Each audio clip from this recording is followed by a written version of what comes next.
We are witnessing a historic strategic liquidation in the Caribbean. Cuban President Miguel Díaz-Canel made a stunning admission on state television. His government has entered formal negotiations with the Trump administration. This isn't a move of choice. It is a move of survival. For the first time, Havana has publicly confirmed that negotiations are underway and agreements are being reached. The reason? A total insolvency of resources. After 3 months without a single fuel shipment due to Trump's maritime blockade, Cuba's crude and diesel stockpiles are projected to run completely dry by the end of this month.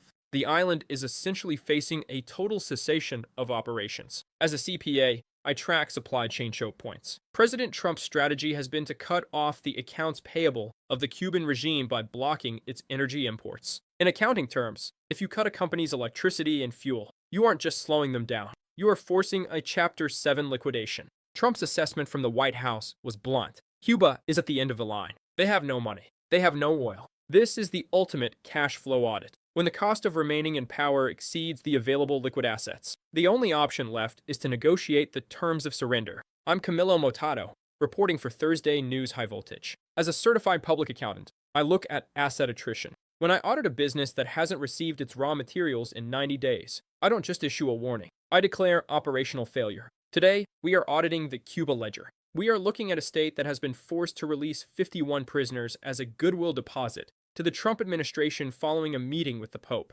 This is a classic debt restructuring, where the currency being traded isn't money, but political concessions. Díaz-Canel warned that the lack of fuel is causing instability across the national power grid. From a forensic perspective, the power grid is the core infrastructure asset of any nation. When that asset enters a state of instability, the social capital of the regime begins to depreciate rapidly. People cannot work, hospitals cannot function, and the cost of governance skyrockets. Trump's blockade has effectively turned Cuba into a non-performing asset, forcing Havana to seek a dialogue just to keep the lights on. This is a foreclosure on an entire political system. To understand Cuba's current resource bankruptcy, we must audit its primary supplier. For decades, Cuba relied on a barter agreement with Venezuela, trading doctors and security advisors for crude oil. However, with the removal of Nicolas Maduro from power in Caracas, that supply contract has been terminated. As a CPA, I view this as a total loss of a key supplier. When your primary source of raw materials is liquidated and your secondary markets are blockaded, your burn rate becomes unsustainable. Trump's administration has successfully leveraged the transformation in Venezuela to trigger a change in Cuba. Without the Venezuelan oil subsidy, the Cuban regime has no equity left to trade, leaving them at the mercy of the international actors currently facilitating the talks. Havana's announcement that it plans to release 51 prisoners is a significant audit finding. In international diplomacy, this is the equivalent of a security deposit. Following the meeting between Foreign Minister Bruno Rodriguez and Pope Leo at the Vatican, the regime is liquidating its human assets to show a willingness to take concrete actions. From a forensic perspective, the Vatican is acting as the third-party escrow. They are holding the goodwill while both sides build an agenda. Díaz-Canel's admission that they are in the initial phases suggests that the terms of the deal involve significant political concessions in exchange for lifting the oil blockade. As an auditor,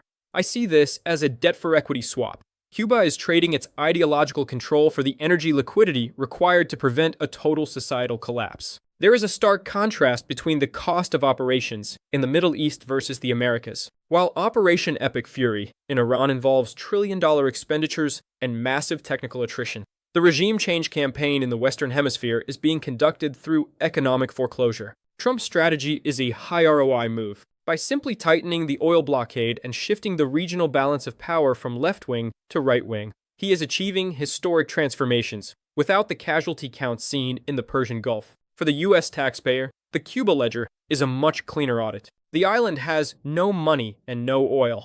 And as any CPA will tell you, when the bank account hits zero, the negotiations are over before they even begin. The final audit of March 13th, 2026, shows a Cuban regime that is financially and operationally insolvent. President Díaz-Canel's admission of talks is the first step in a Chapter 11 reorganization for the entire nation. Trump's claim that Cuba is at the end of the line is not just political rhetoric. It is a statement of fiscal fact. As a CPA, my verdict is that we are witnessing the final write-off of the Cold War era in the Caribbean. The oil blockade has been the ultimate auditor, proving that without energy liquidity, a political system cannot survive. The next 30 days will determine if the agreements being reached lead to a total restructuring of the Cuban state. But I want to hear from you. Is Trump's oil blockade a fair tool of diplomacy, or is it a hostile takeover of a sovereign nation? Can Cuba survive another month of dry stock, or is the regime truly at the end of a line? Let me know in the comments. Your perspective is the only audit that matters when the maps of the world are being redrawn.